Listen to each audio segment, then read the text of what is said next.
Oh, you're all so still.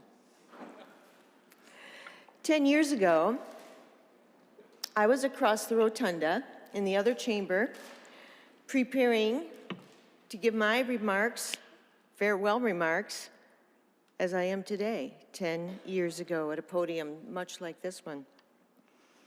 10 years ago, I had less gray hair, although most of you didn't know that. 10 years ago, I was wearing at least 2 sizes smaller. 10 years ago, Senator Young was not yet addicted to Starbursts. 10 years ago, Alex Hune was just a gleam in his mama and daddy's eyes. 10 years ago, the majority leader and the minority leader both had more hair. 10 years ago, Sergeant Furlan was somewhat intimidating. 10 years ago, Senator Bita's hair looked exactly as it does today.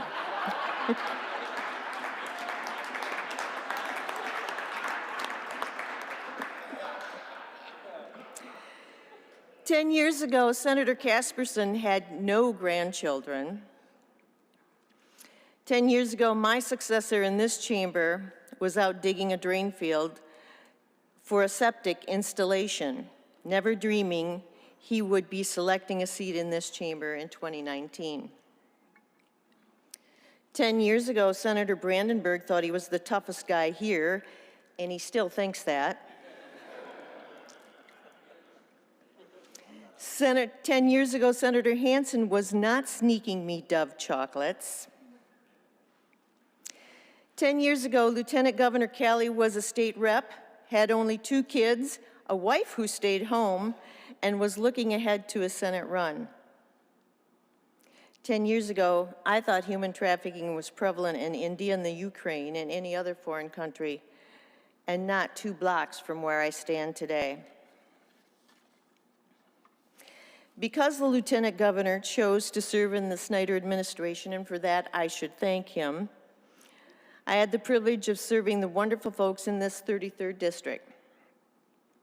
I had the privilege of working with and learning from traffic survivors, Annie, Ruth, Alice, Melissa, Leslie, and Teresa, to name a few. These women are thriving today and changing our culture for the better because you, my colleagues, you took them seriously. And you realize that trafficking happens in rural and urban areas, schools, universities, and churches, homes, in every corner of this state, and in all of our Senate districts. This package of bills would not have succeeded without the work of my great staff, our policy staff, Lindsay, you know who you are, Bill and Communications, my committee members, my colleagues who were willing to learn about a very, very dark topic. So now I must thank my family and acknowledge them.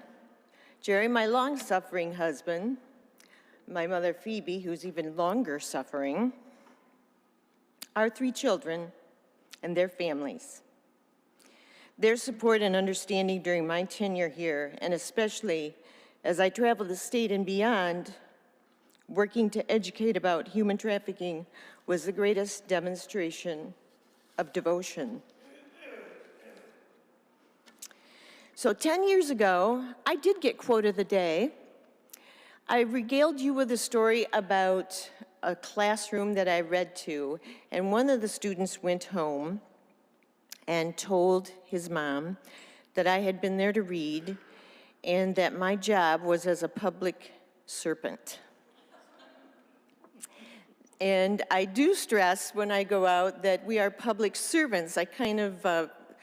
I shy away from the term politician. Well, none of us are public serpents, never have been, never will be. And it is a privilege to serve. It is a privilege to be the voice for the people in our areas. And I'm just grateful that I had the privilege to serve with you. And I want you to know that you will always be in my heart. God bless each of you.